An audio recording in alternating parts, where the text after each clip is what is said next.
Good evening, and I'd like to welcome you and call to order our Lucan Biddulph Council meeting for Tuesday, November the 4th. I would like to acknowledge that I am an ally of Indigenous peoples. The Township of Lucan Biddulph is located on the treaty and traditional territory and ancestral lands of many Indigenous peoples and is covered by several Upper Canada treaties. We honor and respect the history, languages, and culture of the diverse Indigenous peoples who call Lucan Biddulph home. We endeavor to unlearn colonial mindsets and practices and to grow in knowledge. As we build meaningful relationships, we recognize contributions of Indigenous peoples and respect their leadership and partnership in shaping and strengthening our community. We acknowledge historic and ongoing injustices that Indigenous peoples endure in Canada, and we affirm our commitment to honoring Indigenous voices, nations, and cultures, and to moving forward in the spirit of reconciliation and respect. Is there any disclosure of pecuniary interest?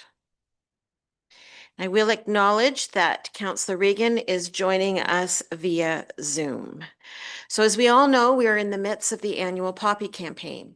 And last week, I was honored with a poppy from the Lucan Legion president. The poppy stands as a symbol of remembrance and gratitude for the brave men and women who have served and continued to serve our country. We encourage everyone in our community to wear a poppy proudly and to take a moment to remember those who sacrificed for our freedom. Last year, the local campaign raised over $8,000 and funds were distributed through the Homeless Veterans Program, Parkwood Veterans Comfort Fund, and the Ted Foster Memorial Fund. The Legion will be hosting 2 community services on November 11th, 9:30 in Granton and 11 in Lucan, and details can be found on social media. I know that you've all noticed and acknowledged the veterans banners that have been installed throughout our community. And I want to take this opportunity to thank Brian Smith and Heather Smith for the work that they have undertaken for this campaign. It's been a few years since we've been raising these banners, and it really is because of the work that Heather and Brian put into it. This is purely voluntary, and the months leading up to installation are busy for them. They are responsible for ordering the banners, should new ones be requested, and they have mapped out where best to hang the banners. I know that our public works staff, who is responsible for hanging them, certainly appreciates the efforts that Brian and Heather put into it, and I know our community does as well. So thank you to Brian and Heather. We don't have a closed session and we don't have a public meeting, but we do have a delegation tonight. And I'm pleased to welcome up to the speaker's desk, Joe Windsor from the County of Middlesex, who is the Director of Human Services, as well as he's brought with him one of the community navigators with the county, and Danica Flores. So it's great to have you here tonight. Thank you for coming to Lucan, and I will turn it over to you. Perfect. Thank you very much.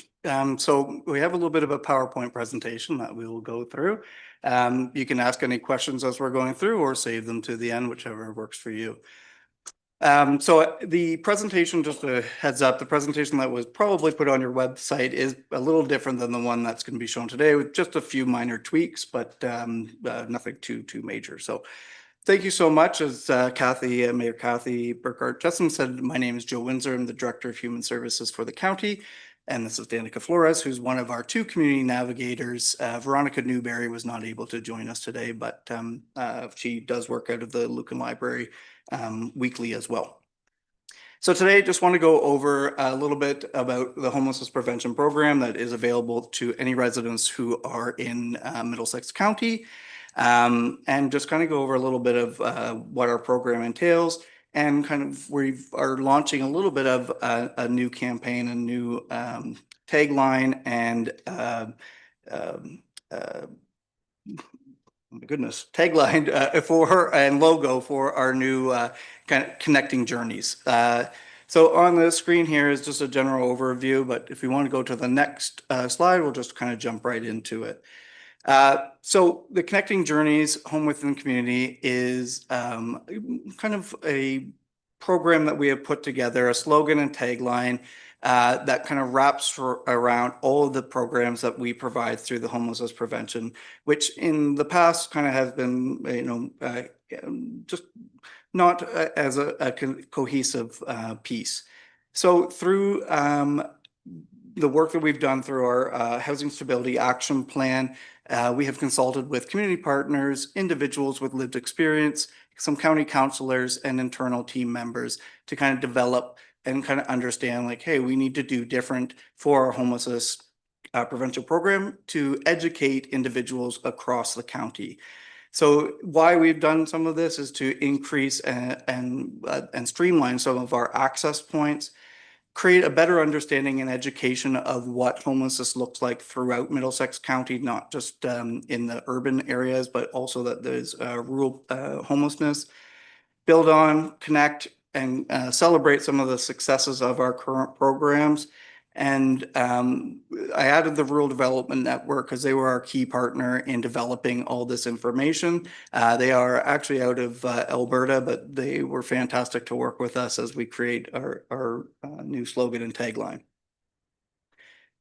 So the next big piece is our website update. So our website is undergoing a new look, specifically still under middlesex.ca, but under human services and then homelessness prevention. So you can see that we have the 5 houses with the swooshes underneath that kind of still align with the logo of Middlesex County in itself, but to identify that this is the homelessness prevention program for Middlesex County itself. So color change, language change. We have added an education section, as I talked about on the previous slide. We've also added in some information around myths and facts of rural homelessness, because throughout any conversations that I've had through the community, some community members don't really fully understand the gravity of what rural homelessness looks like. And then bottom line, looking at the usability of our website, just to make it hopefully easier for people to navigate. So with that is some promotional materials, which actually I have some flyers here that I can pass around afterwards, that we hope that each community will post within their community recreation centers, etc., at their municipal offices. And we're going to be looking at community partners and community, oh my goodness. Wow, sorry, it's been a long day today. Some of the businesses that are around as well to hopefully promote this information. And what that is providing resources for not only individuals that are experiencing homelessness or at risk of homelessness, but it also gives an avenue for community members to provide us with the information of where somebody might be living that's unsheltered, that we can go out and do our outreach program to support that individual. So we're trying to provide resources and streamline our access points across Middlesex County. So this will be provided as documents that can be printed, but we can also provide actual documents. The other piece that which I don't have copies of right now is the postcard, which again is just something that can be placed throughout each community to then have an easy access of information sharing. So this piece is around the extreme weather response, and this piece I want to make sure that it's just clarifying is for us internally of human resources, that if there is a larger extreme weather response, that we would work with each local community to ensure that we're working together to support individuals, whether depending on what the extreme weather is. And I put extreme weather and not just a winter response because it is also a response for when we have heat alerts, because we know that our summertime is becoming extremely warm. So both this response is for winter and for summer. So really what we focus on is identifying the individual, reaching out to that individual, and then providing individualized wraparound supports, which may include supports through our local motels or hotels, and also our Middlesex accommodations program. So the best way to reach out to any individuals, or if you see any individuals that may need support, is through our community navigators, our local community partners, or directly through to the community Middlesex Human Services. So generally, some of the other programs that Human Services provide. So the big one that we are very proud of and that we've been working with CMHA for the last couple of years is our Middlesex Accommodations Program. It is located actually in Adelaide Metcalfe, but it does support individuals across Middlesex County. And any individuals that come to that program that may come from Lucan Biddulph, maybe Thames Centre, we do try to support that individual to come back to their communities, that there's their home communities, that they might have families, friends, or resources that they know in their communities. So yes, it is located, pretty far from here at times, but we do work with individuals to make sure that they can get back to their communities that they so choose to. Through this funding, the homelessness prevention program funding, we also support food insecurity, so local food banks. We have the Middlesex Paramedic Outreach Program, who currently access or provide services at the Middlesex Accommodations Program, but also at WRC, which is the Women's Rural Resource Center. We are expanding that program to also support through London Middlesex Community Housing at a few of their locations across Middlesex County. We also have training opportunities it is generally for the local community partners, but it can be accessed by some community members too. And that is to bring just, again, that education and awareness around, homelessness and what rural homelessness might look like. And then we have our Whatever It Takes fund, and pretty much it is what it is exactly that. We really try to make sure that we are supporting individuals to maintain their residence. We know if people become unsheltered, it is even harder to then help them become sheltered again. So we're really looking at rental arrears, utility arrears, really anything that that person might need to keep into their current space, which could be beds, whatever it is might be, to set that person up for success, to maintain, or to find new places. So it could be last month's rent as well. So we do have some funding that kind of supports all of that.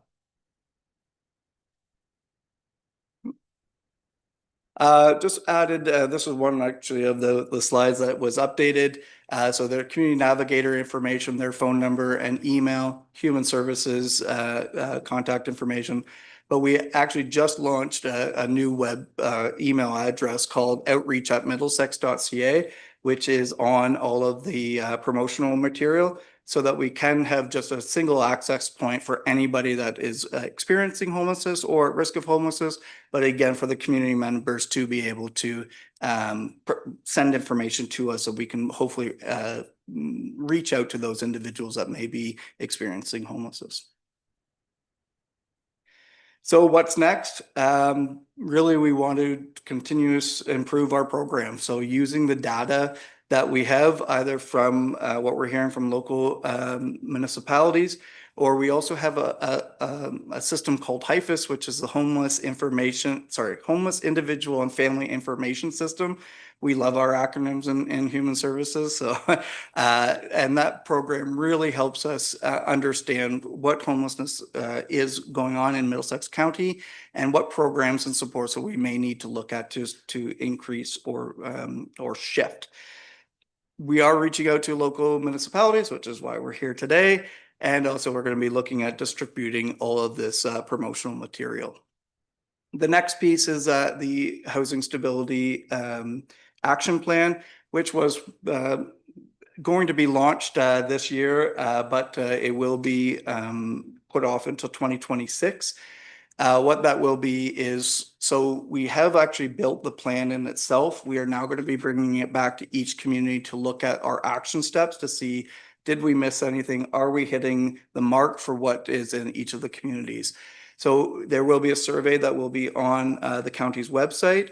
but we also are going to be coming out and doing community open houses at the library. So we will be looking at coming to Lucan for sure. But as I said, that's been pushed off to 2026, but we will be coming at some point.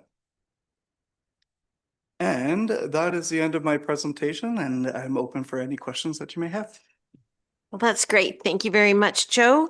Before I open it up to questions, I just want to thank you for coming out. As you know, as I always say, I think it is so incredibly important that we communicate the work that your department is doing. I don't think we get that out as much as we should be.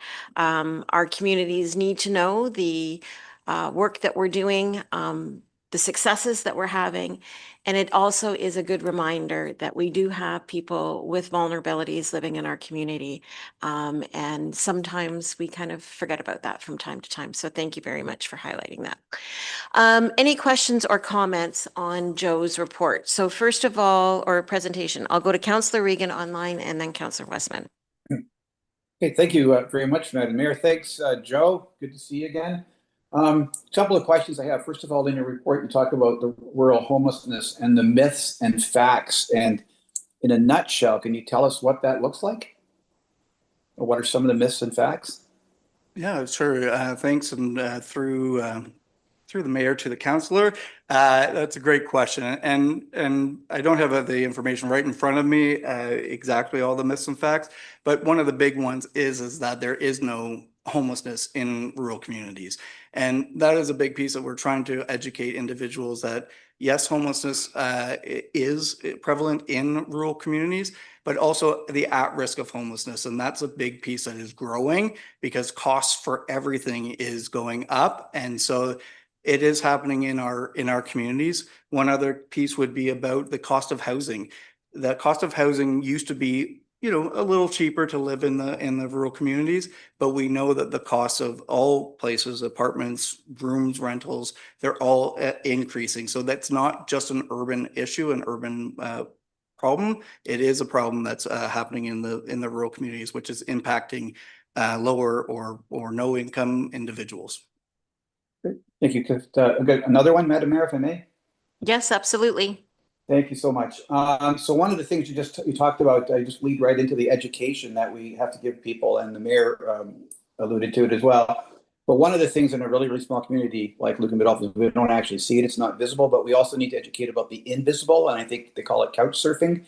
That's one of the things too that I think is important that we educate people on, especially in small communities where you don't see it, like every day sort of thing.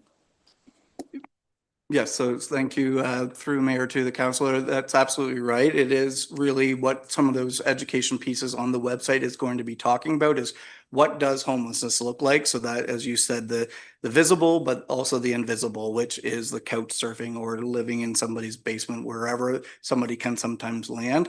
And what does that actually look like in the county and in rural communities? Right. Sorry. No, go ahead. No, I was just going to say, we don't see the same congregation of people that you might see in like the urban centers, but that doesn't mean that it's not here out in the rural communities. All right, and just really, really quick, if I may, Madam Mayor, there's the community startup allowance with OW. Is that still available for this type of thing? Is that still a thing, or I haven't been in it for some time, so. Yeah, no, that through the mayor to the councilor, no, that benefit ended quite a few years ago. So that to replace that benefit is so we have access to the homelessness prevention program dollars. That's like that whatever it takes fund that does support things like last month's rent, moving expenses, etc. Right. We do also, if somebody is on Ontario Works or ODSP, we do have some resources through our discretionary benefits funding as well.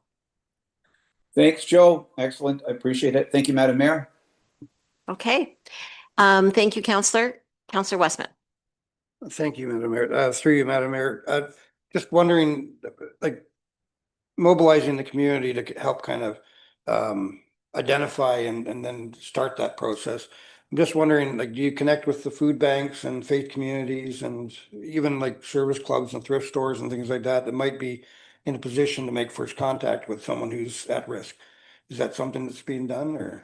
Yes, so through the mayor to councillor, absolutely, like we do work, so we have what's called a Middlesex Homeless Action Committee that community partners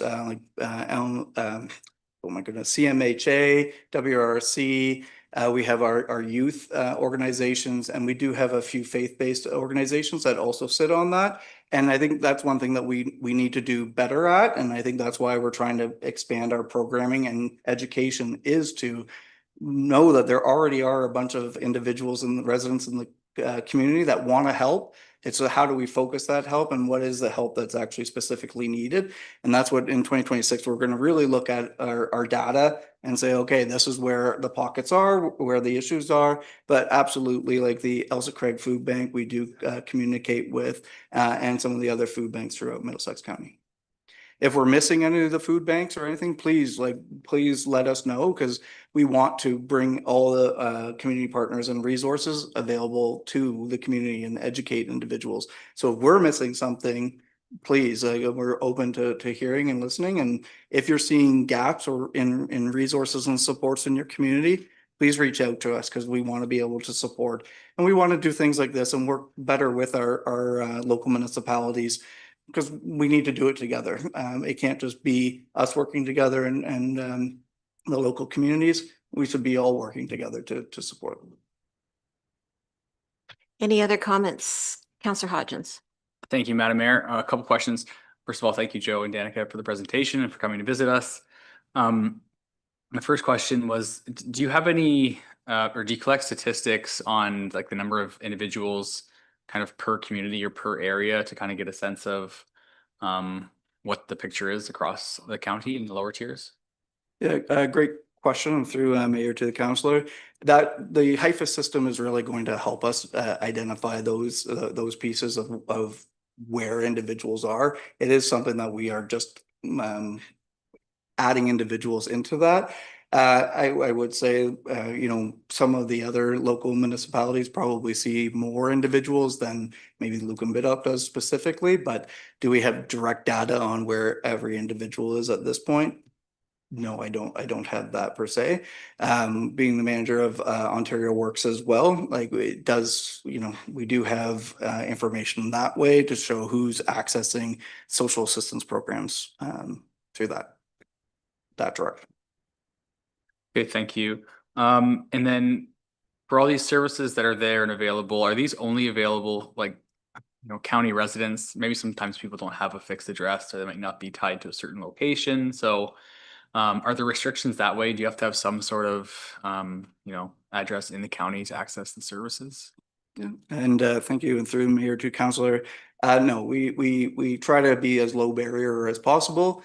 So, and if an individual comes from another community outside of Middlesex County or even the city of London, we do work with them to help them get back to their community if that's what their intent is. But truly, you know, we have lots of individuals that we call no fixed address that we support, and that's, you know, the Middlesex accommodations program. We would try to get them maybe into that.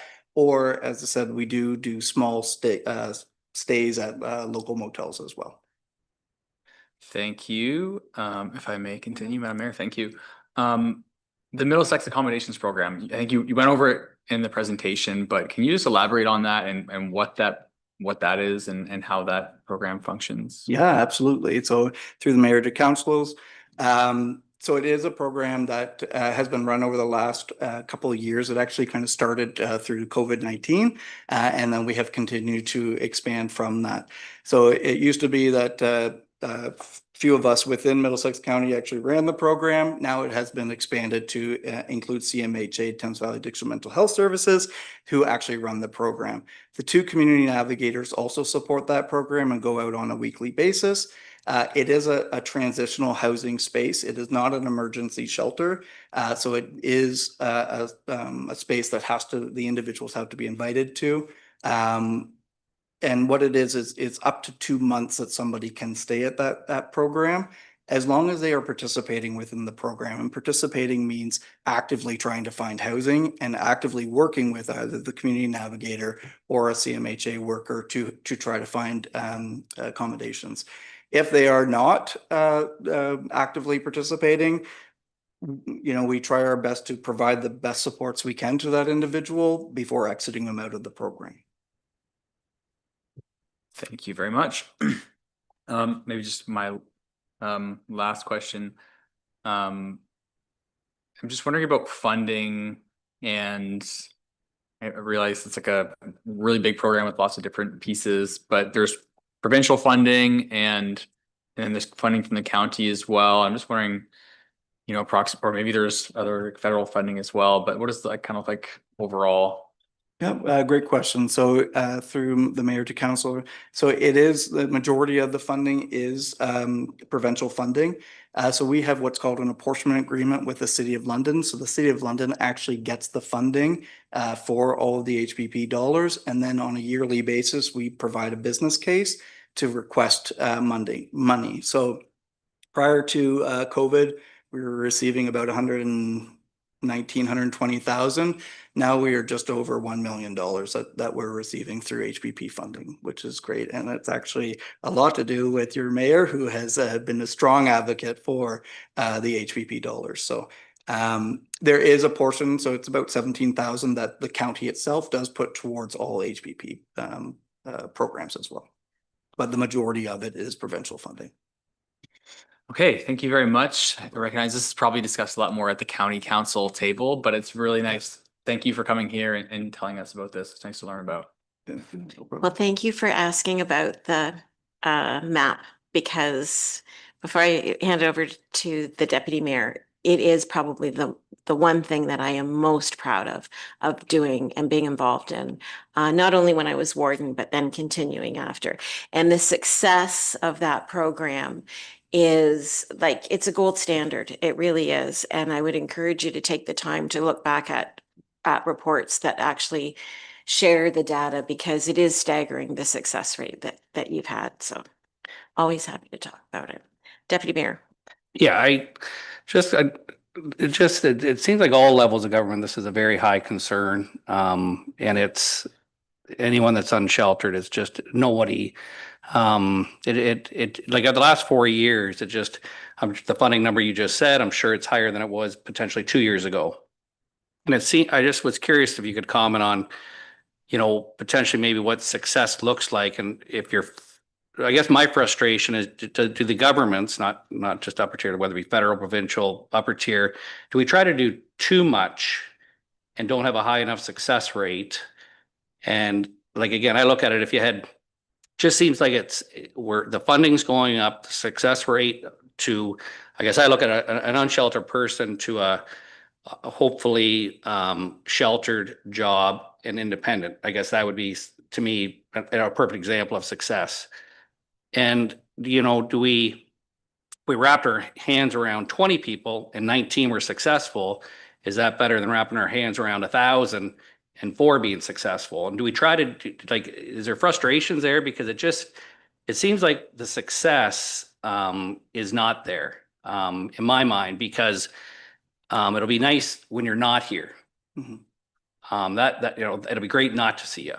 And it just seems like it just seems like the problem's bigger, the funding's higher, and or do we try to do too much? And I would sooner have everything, the funding and the people, and the success is really good 10 years out, and not try to make it really good 5 years out and it's awful in 5 years. Does that make sense what I'm saying? I'm trying not to be negative, but you know, it's concern.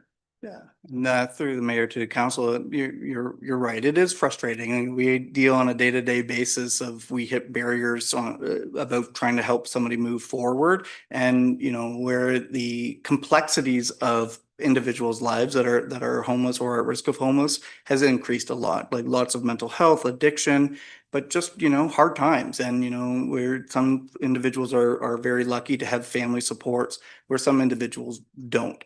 So to your point about, you know, do we wrap our hands around, you know, 20 or too many? I think somebody said this quote, and I'm going to steal it, is, you know, the only way that we fail is if we do nothing. So any kind of benefits and any support that we can help somebody to help them move forward, it may be to employment, but it may be to stable housing somewhere, where it might be supportive housing or housing in affordable housing, or through, London, Middlesex community housing and subsidized housing. So it is like, I would love not to, I'm working to work myself out of a job, and I would love to be able to do something else. It is frustrating, because you do see some individuals that make some great steps forward and then a couple back.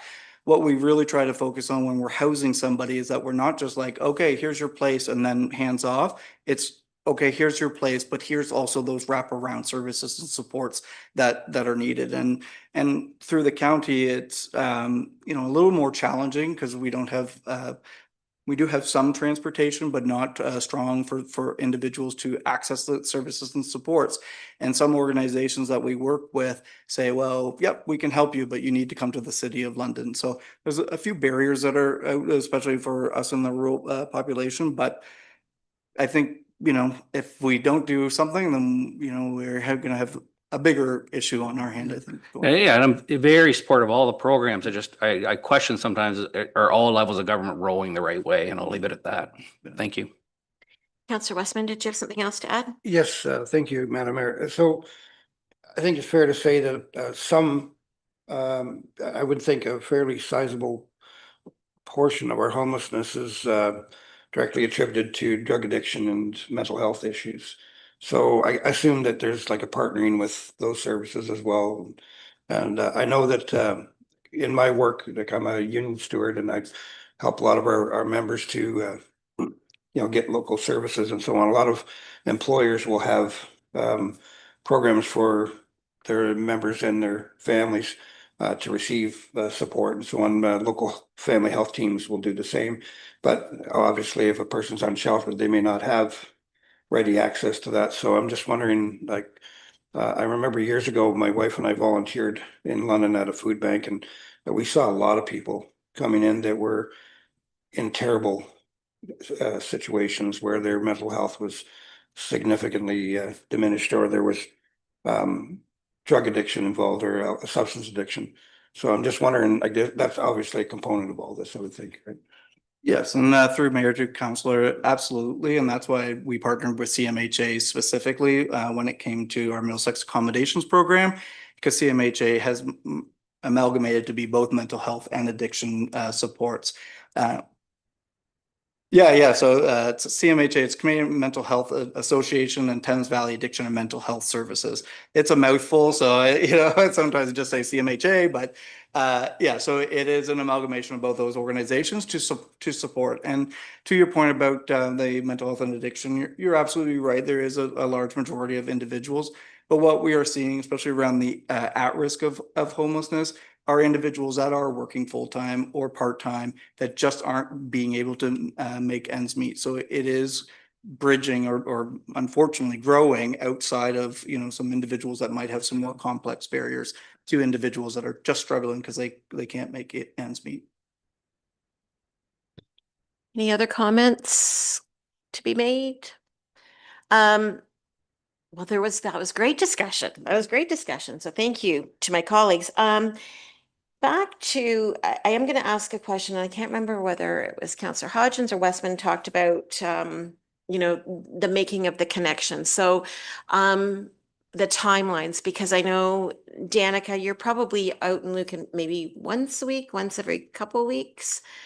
I come here every other week. Veronica's here every other week as Oh. well. But we try to go to each area or each main library at least once A week. So there is a community navigator in Lucan at least once a week. But if somebody was to come across somebody or have a suspicion that, somebody was either unsheltered or at the risk of being unsheltered, what sort of timeline, if we're reaching out to you, can we make that connection? Yeah, so I'll answer that. So Really, it's probably about 24 to 48 hours. It really depends on the situation. We do only have two community navigators that do our outreach program at this time, and the CMHA. So our community navigators don't go out alone. They do go out with a CMHA worker, just because if there is some, prevalence of mental health or other issues that they have the support to be able to provide those resources as well. So it kind of has varying timelines on it. So the unfortunate part is, yes, we have been advised that individuals are living unsheltered in some of our communities, and when we've gone out, they are no longer there. Which, hopefully that means that they have found some other place to live. But we do not have the financial resources or staffing at this point to be able to do an urgent outreach appointment. We do try our best to, like, if we hear about it early enough in the morning, try by the end of that day to get out there and meet that person where they are. I do know, with the county offering social services through the library system, I always tell people it's more than just books, right? So if somebody thinks they see something, in a pinch, can always use our library system and tell our librarians, because that's an easy communication that can happen as well. So Absolutely. thank you very much for coming. Certainly appreciate it. As Councillor Hodgins said, this is work that's done at the county level, but it does affect our local municipalities. So it's great to have you here and share that information, and hopefully we can communicate it to our residents. So, For sure. all right. Thanks for coming. Thank you very much. Thanks. With that, I will ask for a mover and a seconder to receive that presentation for information, please. Councillor Westman and Councillor Regan, all in favor? And that's carried. Thank you. Okay, moving on to the minutes. We have the set of minutes for October 21st in front of us. And if there's nothing to be amended, then a mover and a seconder to accept or approve those as circulated. Councillor Hodgins and Deputy Mayor Manders, all in favor? And that's carried. On the consent agenda, there's a few items that have been received. Nothing's been notified to me that wants pulled for discussion. Did anybody want any items pulled for discussion? Councillor Hodgins? Thank you, Madam Mayor. I probably could also hold it for councillor comments, but I'll just bring it up because it was referenced in the AMO watch file. I just see that they have the delegations open for the Roma conference, and that those are open until the 18th. So the day after our next council meeting, and just wanted to see if we have any ideas for delegations there, or anything we're planning at this point or over the next couple weeks. That's what I hope. Through the mayor, we have had discussions, but I would encourage anybody who has some points that they think would be appropriate for, and you got to remember, it's a 15-minute presentation. But if you do have any suggestions, please either email them to Tina or myself, and we can, because we do want to sit down. We want to be strategic. You can't ask for 7, you're not going to get 7, but we do kind of like to target our presentations. So, but yes, we do. Do you have any ideas? I can't. I'm trying to think of them while I'm know. talking here, but there was a couple. We have had a couple. I was going to say the arena expansion. So we could see our friend at infrastructure, because he'll miss us. But yeah, that is possibly. Yeah. Yep. So if anybody has any ideas, email them out. Was there anything else that anybody wanted to speak to? Okay, then if I can get a mover and a seconder to receive those items for information, please. Councillor Hodgins and Councillor Westman, all in favor? It's carried. There was also items received a correspondence number of resolutions. Again, nobody requested any to speak to. Did anybody want any of them spoken to? If not, I would ask for a mover and a seconder to receive and file those items. Deputy Mayor Manders and Councillor Regan. All in favor? And that's carried. Committee reports, Blue Water, Nothing to report. CEDC. Oh, Councillor Hodgins. Yes, I have reports from our EDC meeting, which was just last Tuesday, I believe. My notes here. So we had an update on our some streetscaping projects. So the new streetlights project, we had an update to the committee on that, looking at spring 2026 for that project. And then another streetscaping project is the which we applied for a ROD grant, was the for some alleyway improvements and some other streetscaping elements. We had an update on the community improvement plan, on some of the projects and where that stands budget wise. And then we also had the update for the Housing Accelerator Fund components that we talked about at the recent council meeting, and how that impacts the community improvement plan.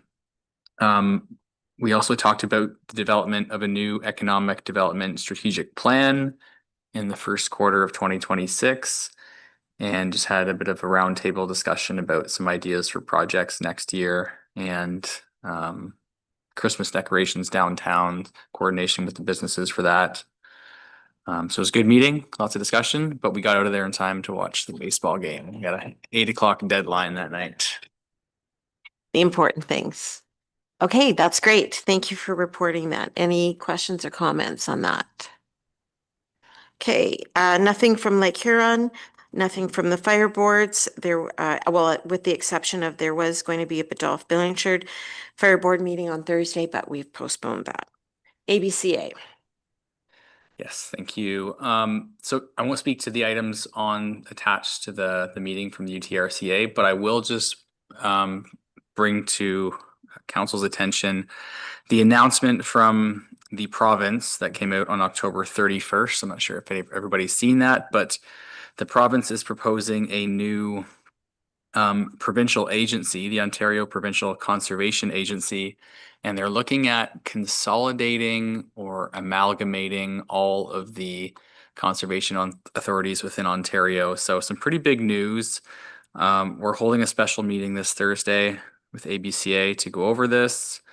And there's lots of questions right now, so I'm sure we'll have more information in the future, but I think all CAs across the province are listening very closely to see what the province comes up with, but more to come in the future.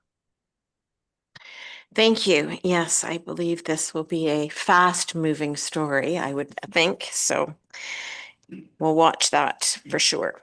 Anything from Parks and Recreation? Nothing at this time, Madam Mayor. Okay, anything from Trails? Nothing. Okay.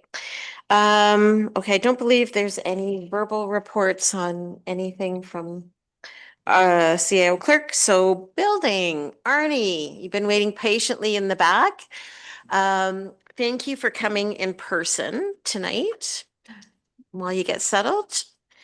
Happy to welcome Arnie Marsman to deliver our third quarter building report for 2025. Thank you, Mayor and Council. Happy to be here in person. Yeah, I'm here today to present to Council a third quarter building report. Pleased to say that we are generally consistent with what we've seen in the previous 2 years. In the report introduction, I outlined that the past 3 quarters of this year, we've got 33 new homes as compared to 29 last year. For interest sake, the year before, we are at 29 new dwellings as well. The primary difference, I guess, between this year and last year was an apartment building that we had come in, so that was great. But it's nice to see that we've not reduced the number of dwellings coming in, the standalone dwellings. And the number of permits were at 96 compared to 95 last year, and the year before was 97, the third quarter. So it's very consistent, and pleased to say that's pretty consistent across our service group that we have, the 5 municipalities we provide inspection services for. So in the report, I provide 3 tables. Table 1 outlines more specifics of the different types of permits we've issued in the third quarter this year, and some totals, what we have year to date for those different types of applications or permits we're issuing. Again, of interest, we have had 20 new townhome units this year compared to 8 last year at this time. And I'm excited to say that next year we expect that to be even more based on conversations with the local building community. So medium density is doing well in Lucan Biddulph. It seems to be an attractive type of dwelling that we're seeing across the area. So that table outlines different types of permits we issue, and table 2 is a comparison of what we've seen this year and the previous 2 years for permit numbers, fees, and construction value. And the third table is a comparator to see how Lucan Biddulph compares to the other 4 municipalities we provide inspection services for. Just to see where the activity is. And generally speaking, it's other municipalities have seen the same as Lucan Biddulph, a lot of consistent numbers, with the exception of North Middlesex. If you look at North Middlesex, they've had a few exceptional years. You might be tired of me saying that. Ailsa Craig's done really well.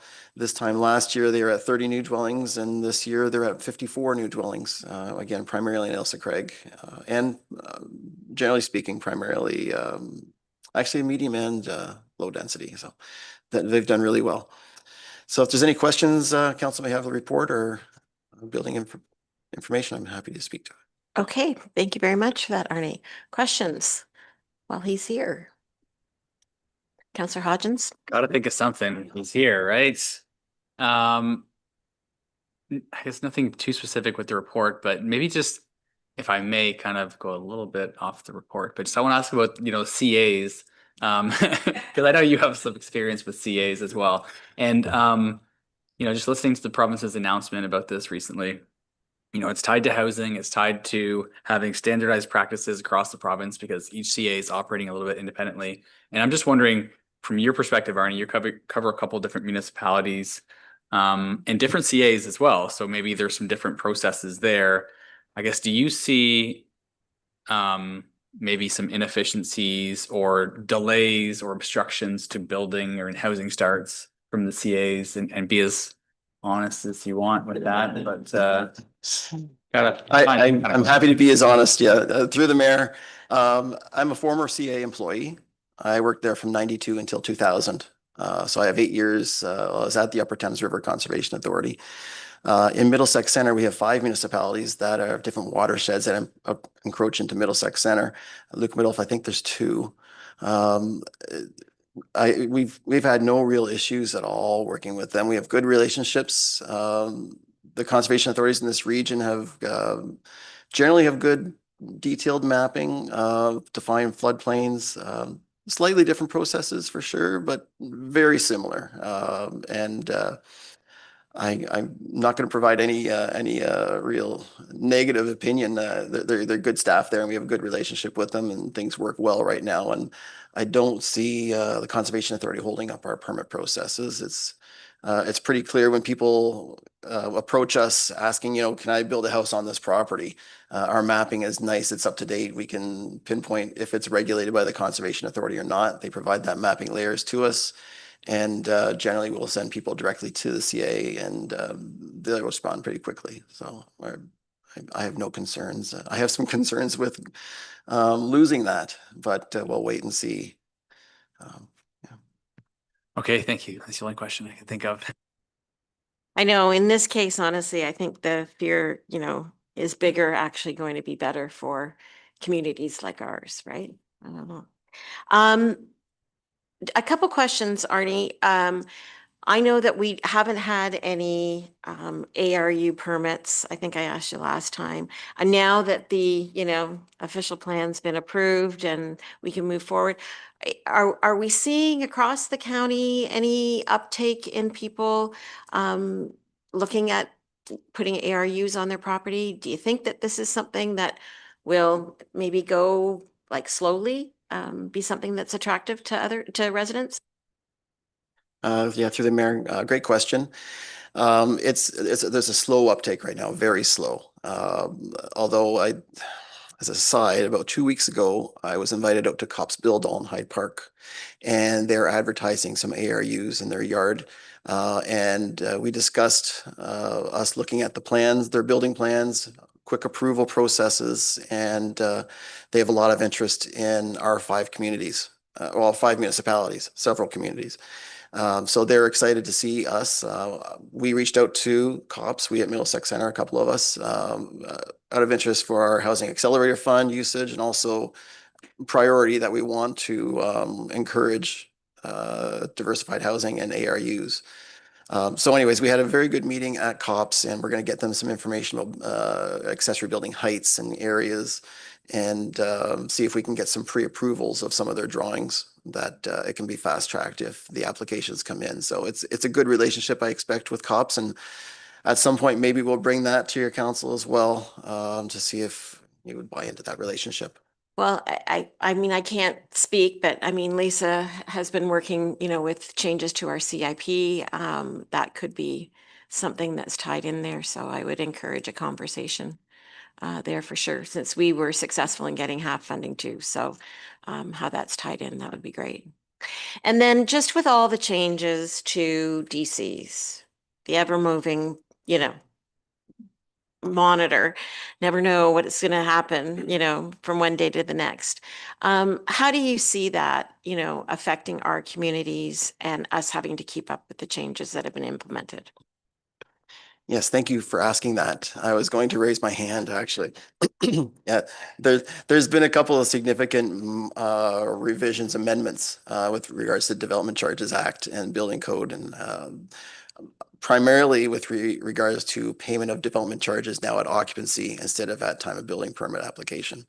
And there was a short public consultation, and our association, the Building Officials Association, our chapter of the Building Officials Association, provided some comments. But it seemed like the consultation was moved very quickly to regulation. So yes, so as of Monday, November the 3rd, development charges are now payable at time of occupancy instead of at time of building permit. And we've had some builders reach out over the past 6 months. There was some word on the street that this was coming, and some of them were very excited to see it because they didn't want to, they do carry that expense, whether it's $30,000 or $45,000. It adds up. It's an expense that the builders carry from the day they get their building permit to occupancy, that they'd rather not have to carry that expense through their banking. So with us, with municipalities, it's going to be a delayed payment, so delayed revenue under development charges. If they get a permit today in November of 2025, and it takes them 8 months to build a house, we'll get we'll get DCs that are dated of November 2025. We may not charge interest, so there's no interest you can charge, and so they'll be paying that 8 months later. So I envision over the first year of this rollout, we'll get very little development charge revenue until these dwellings start to get occupied. And once we get occupancy, then we're going to have development charges roll in from last year's permits, and this year's permits, at some point, we'll get the flow coming in again. And if you look at our numbers over the last 3 years, generally they're pretty consistent. We have to get through that first year hump of little to no residential DCs at least. And it also, another impact of this is our tracking system. So we have to make sure, and we're going to create several layers of protection that people don't get their occupancy inspections without paying their development charges first. So we've reached out to the building community. I think I've copied Ron Raymer in that email. At this time, what our processes are going to be, and we're going to completely eliminate the option of them requesting an occupancy inspection. When we issue a permit and cloud permit, it's configured that a dozen inspections show up, and the builder just clicks a button, request a plumbing inspection or installation, request occupancy. So they won't be able to request an occupancy inspection. That button will be gone until they pay their development charges. And so there's a couple of layers of redundancy in there as well, that we make sure that the inspector knows that this house has paid DCs, this house hasn't paid DCs for the short term, because we issued permits 2 months ago that are going to be occupied middle of next year as well. So And there'll be some changes, how it unfolds over the next little while. Well, I mean, certainly we all saw the letter that was included in our correspondence that we received. And it's certainly all positive and, everyone's very, excited, on the government side to have these changes. But, it's funny. I mean, I'm glad that we've had this conversation publicly because I think it's one thing to say we're going to collect these fees now, maybe perhaps 8 months after the permit, if we're lucky, is issued. But I think we forget about those administrative changes, and there's a cost to that. And those that, for us now to be responsible for keeping track of when occupancy happens and, oh, have they paid? Haven't they paid? That sort of thing. Certainly, I'm always one to say, when changes are made, keep track of how this is actually rolling out. Because as you say, like this is a moving target, so to speak. And I think that there'll be more changes to come, and hopefully there'll be at least some way that we can communicate back the wins and the challenges that we've had in implementing all of this. Because again, these changes are a cost to our municipality. Understanding, yep, the developers have had to carry them, but these are significant costs that our municipality, in turn, our residents have to pay for and cover. So, yeah, thank you. Yeah.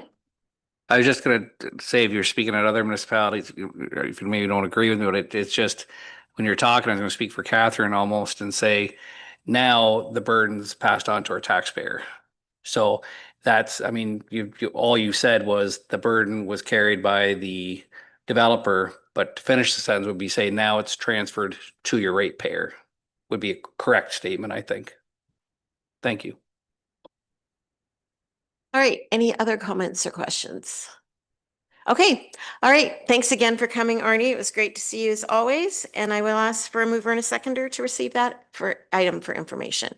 Councillor Hodgins and Councillor Westman. All in favor? And that's carried. Thanks. Thanks, Arnie. Yeah. Okay. Finance, Catherine. Thank you, Madam Mayor.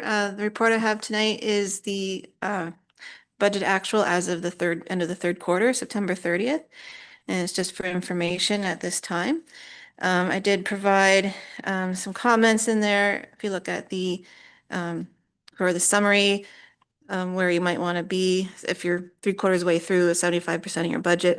Of course, there's seasonality involved, and then some year-end activities yet to take place. But I did mention put some comments in there, and then the details after that, and then an update on the capital projects, the status of those. I updated that. I introduced that element in my last quarter report. Although probably doesn't come to much surprise since we had our capital budget meeting just last Wednesday with council. So you're already aware of the carryover projects at this point. So unless there's any question, or I'm ready to take any questions, and the information's there.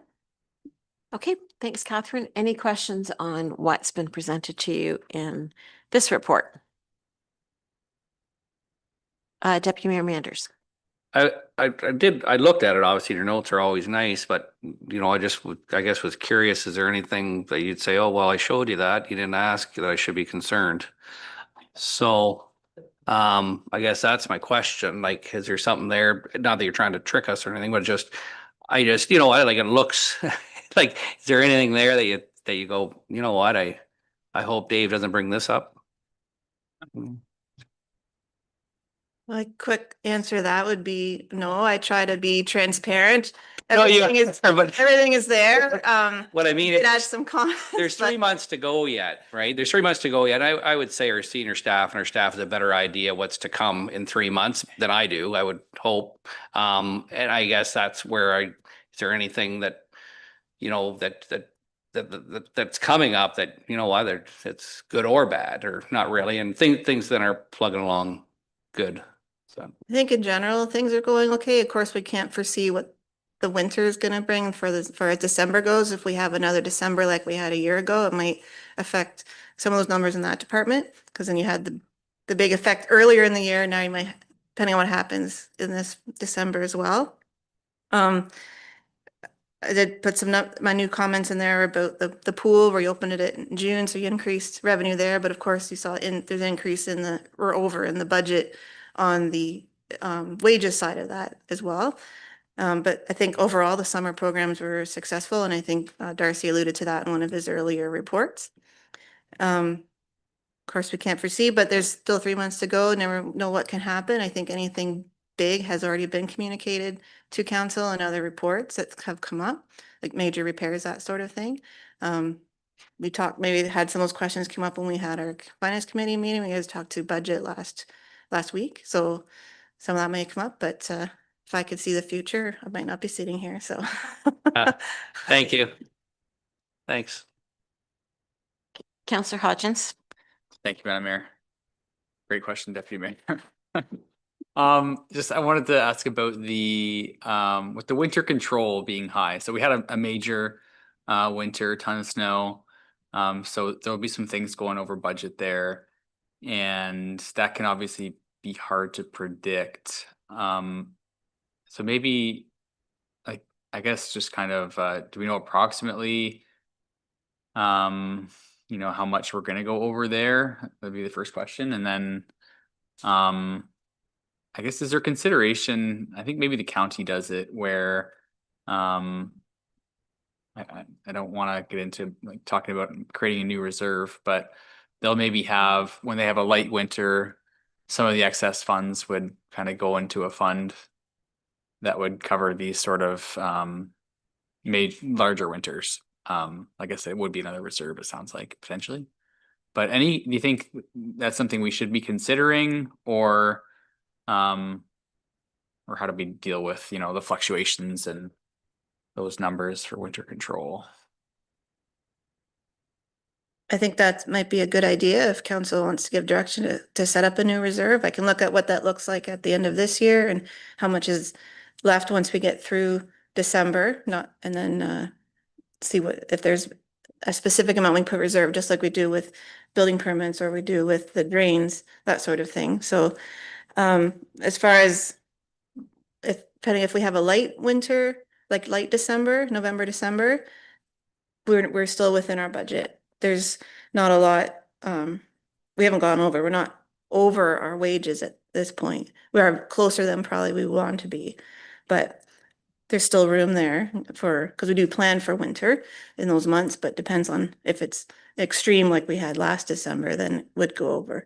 But you could draw from that, have a specific reserve to draw from that. Otherwise, it just comes out of the general surplus at the end of the year, or you can use other reserves to fund that if there's a shortfall. And then with the salt and the sand line, so right now they're buying a lot and building up that inventory. But at the end of the year, we take an inventory and we move those expenses out and put that into and carry that into 2026. And we do that every year. So you might see a big expense, a lot of spending in the last quarter, but if we don't use it, those expenses move forward to the next year. You're not going to buy that salt every year. So the amount in the budget is estimating how much sand and salt we're probably going to use in a normal year, whatever a normal year looks like now. But hopefully we don't have, I'm not even going to jinx it, but they are calling for a harsh winter, unfortunately, again, but we're resilient and we'll put plans in place to, if that continues and using reserves, if you want to see that specified, then I'm happy to do it if that's what council would like to see. Okay, thank you for all that information. I mean, from my perspective, I don't know if it really, you know, is something that we ought to do, or if we're fine just to sort it out with the other reserves, or where that would come from, or even how much, if it's even warranted to have that, or if we haven't had it in the past, but I just know the county does it, Yeah. So like, I think it warrants a discussion, and maybe we have it, you know, when we actually go to pass the budget and have a fulsome discussion about the budget. I mean, we do have the tax rate stabilization, and we know in the past we've put money into there that has been specifically earmarked for something. we can do that. It has benefited the county very well. There's no question, having that reserve that is specifically for winter control. There have been years where we've had to draw on it. Other years you can, pad it and prepare for a bad winter. So I would say to council, think about it and then maybe prepare to have that discussion at budget. Does that work? Okay. Any other questions for Catherine on what she's reported? Did you have something else to add, Catherine? I'll just add the comment you've seen in the details or in the summary about the industrial land sales and the cost to service those. I'll have a report coming forward once we get all the information and figure what to do with that, where you like to put that surplus. And I think I mentioned that when we had our meetings last week as well, but that's what you'll see those comments in there, but the budget to include industrial land sales and then the cost to service those numbers are there. So it's approximately what we're probably gonna have to have a surplus on that activity, but I'll have that more detailed in a future council report. Great, thank you. There's nothing more to discuss on that. I'll ask for a mover and a seconder to receive that report for information. Deputy Mayor Manders and Councillor Regan. All in favor? And that's carried. Okay, Public Works, Ron. Thank you, Madam Mayor. So this report was drafted by Jeff Little, the Director of Public Works. Excuse me, and it's in regards to the brush chipper replacement. So that was listed as one of the budgetary items for 2025. So the county put together a quotation. They received two quotes. You can see it on the report, one from Brandt Tractor, the other from Vermeer.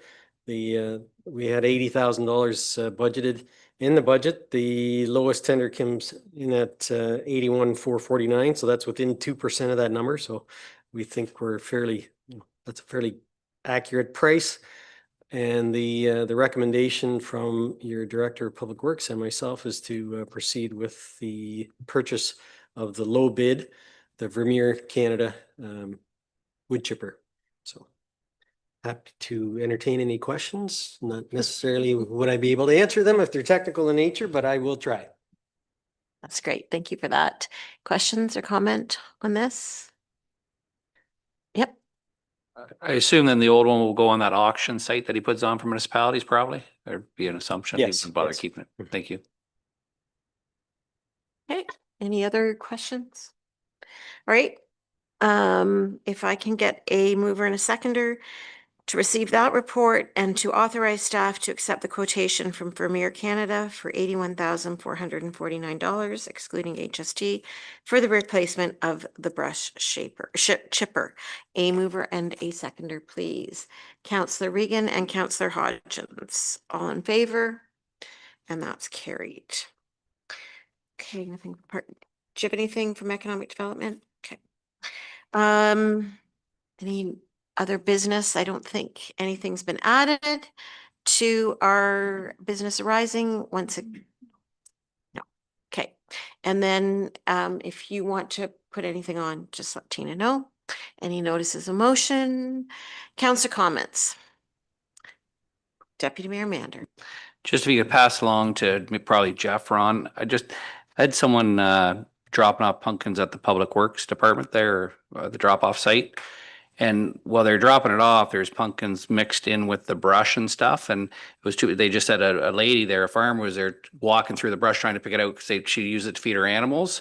All they were wondering was if Public Works could put a sign up, pumpkins here, try to put it there because it's great reuse of them as opposed to people going there because they're shot putting them into the brush and everywhere else. And just a little separate area for the few days. And that would help the people that go get them to feed their animals. Yeah, Madam Mayor, same problem in Granton. Hasn't been a lot, but I know that there's a couple of local people that have already been coming and collecting the pumpkins. So I'm sure there will be more over the next week or two. People will be bringing them down. So that would be kind of a neat thing to have. Thanks. Any other councillor comments? Councillor Hodgins. Yep, just would like to remind council that on the 15th is going to be the Warden's Banquet. I'm not sure if that's been on our agenda yet, but I didn't receive the invite initially and I was asking the county about it, but then it came through. So if you haven't seen that, it's on Saturday, the 15th. I believe it's in House Craig, I think. Yeah. So That is a good reminder. I'll send it out in case people haven't. Any other Councillor Regan's got one. Yeah. Hi, everybody. Thanks. I just wanted to remind people about our Christmas craft show this weekend. And also the Remembrance Day services coming up next week in Granton and in Lucan. Just a reminder. That's great. Thank you very much, Counselor, for that. Okay. I guess while we're reminding everybody, we'll put a reminder for the mayor's breakfast, which is the 27th, right? The 26th. It's a good thing I wouldn't want to show up for the 27th. I'd be a day late for my own breakfast. So the 26th, 7:30 at the community center. 7:30. 7:30. Okay. All right, with that, we have two bylaws in front of us. One is for the debenture for the soccer complex, right? And then the confirming bylaw. So if I can get a mover and seconder, so that bylaws 41-2025 through 42-2025 inclusive be read first, second, third, and final time and be adopted. A mover and a seconder, please. Councillor Regan and Deputy Mayor Manders, all in favor? That's carried. And resolved that the meeting be adjourned at 7:11. A mover and a seconder, Councillor Westman, Councillor Hodgins, all in favor. That's carried. Thank you, and we will see you in a couple weeks.